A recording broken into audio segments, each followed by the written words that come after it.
Olá, e o ano de 2019 termina com uma nota triste, especialmente para os cristãos em todo o mundo. 11 cristãos foram decapitados lá na Nigéria, na África, por uma facção, por terroristas de uma facção do conhecido Estado Islâmico, um grupo terrorista islâmico radical, pelo simples fato de serem cristãos. O que eles fizeram ali foi uma represália, porque os americanos mataram um líder do Estado Islâmico na Síria, e aí, por vingança, esses terroristas tiraram a vida de 11 cristãos que não tinham nada a ver com essa história. Algo realmente lamentável. Eu publiquei no meu blog outraleitura.com.br uma nota, um pequeno texto do Ministério Portas Abertas. É um ministério que apoia missionários que trabalham especialmente em países perigosos, em que eles colocam a vida em risco por pregar a respeito de Cristo, do Evangelho. E segundo esse ministério, Portas Abertas, na verdade milhares de cristãos foram mortos em 2019, somente em 2019. Vários estão perdendo a vida em países, especialmente em países em que esses grupos terroristas islâmicos, como o Estado Islâmico, Boko Haram, na África e outros, têm ali alguma influência, algum poder. Isso é realmente, como eu disse, muito triste e lamentável. E é importante que nós, os cristãos que vivemos em outros países, especialmente aqui no Brasil, que temos uma relativa liberdade, temos condições favoráveis para a pregação do Evangelho, que nós oremos por esses irmãos que estão perdendo a vida por professarem o nome de Cristo. Quando eu li essa notícia, que estranhamente não repercutiu tanto assim na chamada grande imprensa, a gente encontra isso em alguns sites internacionais, em alguns portais cristãos, mas a grande imprensa, a imprensa mainstream, lamentavelmente não dá a repercussão que deveria dar a um tema como esse, né? E eu inclusive vou colocar também aqui na descrição do vídeo, além do link para o texto que está em meu blog, eu vou colocar também o link para uma matéria que foi veiculada pela Jovem Pan, em que 3 comentaristas falam ali sobre esse assunto, desse massacre, e realmente ali apresentam argumentos bem interessantes que você não encontra naturalmente nessa chamada grande imprensa, muitas vezes comprometida com outras pautas e que ignora a morte de cristãos.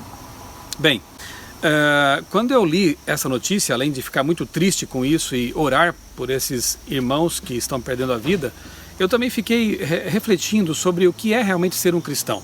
Quando lemos a Bíblia, e ali vamos especialmente ao livro de Atos dos Apóstolos, nós percebemos como os cristãos realmente levavam a sério isso que nós chamamos de cristianismo. Como a maior parte deles morreu de forma martirizada, eles foram torturados, presos, espancados muitas vezes, e o interessante é que você não vê eles reclamando disso. Na verdade, o apóstolo Paulo, por exemplo, ele diz que nós temos que ser contentes em todas as circunstâncias. Ele aprendeu a ser contente, quer na fartura, quer na perda dos bens materiais, quer na liberdade, quer na prisão. Pedro também, como diz a própria tradição cristã, foi crucificado de cabeça para baixo porque não se julgava digno sequer de morrer da forma como Jesus, o grande mártir, né, morreu ali na cruz. E o que falar de Jesus então, nosso mestre, né? Se nós seguimos Jesus, temos que imitá-lo em todos os aspectos, e Jesus dedicava a sua vida para salvar as pessoas. Eu gosto especialmente do encontro que Jesus teve com aquela mulher no Poço de Jacó, está narrado nos Evangelhos. Muitos encontros de Jesus são muito bonitos, né, com Nicodemos, com a mulher do fluxo de sangue, enfim. Mas esse encontro com a mulher do Poço de Jacó mostra realmente como Jesus esquecia de si mesmo para levar a mensagem de salvação às pessoas. Ele havia caminhado dezenas de quilômetros debaixo do sol escaldante, não havia bebido, comido, estava naquele momento ali certamente extenuado, cansado. E quando vê uma pessoa que estava precisando de salvação, de uma palavra que mudasse o rumo da vida dela, ele esquece da fome, esquece da sede e prega o Evangelho para aquela mulher. Isso é ser cristão. Eu pensei também nos pioneiros do movimento adventista. E eu, inclusive, tive o privilégio de, neste ano, atualizar o livro A Chegada do Adventismo ao Brasil, que eu publiquei faz 20 anos já. Na verdade foi meu TCC de jornalismo na Federal de Santa Catarina. Eu tive o privilégio de pesquisar essa história tão bonita dos pioneiros do Adventismo na América do Sul e especificamente no Brasil.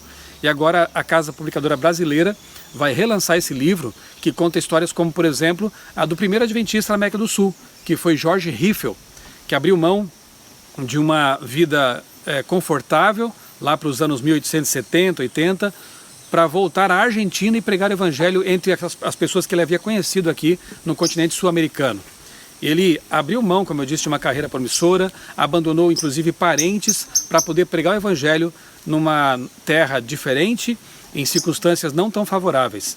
Eu me lembro também, por exemplo, do pastor Huldreich Graf, que foi o primeiro pastor designado para servir o campo do Brasil, o distrito do Brasil, digamos assim. E ele percorreu milhares de quilômetros montado no lombo de uma jumenta. Ele se ausentava da família por muitos meses, porque realmente nos anos, ali no começo do século XX, né, os meios de transporte simplesmente não existiam. Em alguns trechos havia estradas de ferro, mas muito pouco, e eles realmente andavam a pé ou então no lombo de burricos, de jumentos, e assim percorriam aí as matas, como esta aqui, por exemplo, né, os caminhos difíceis do Brasil, para muitas vezes pregar o evangelho para uma família, para uma pessoa.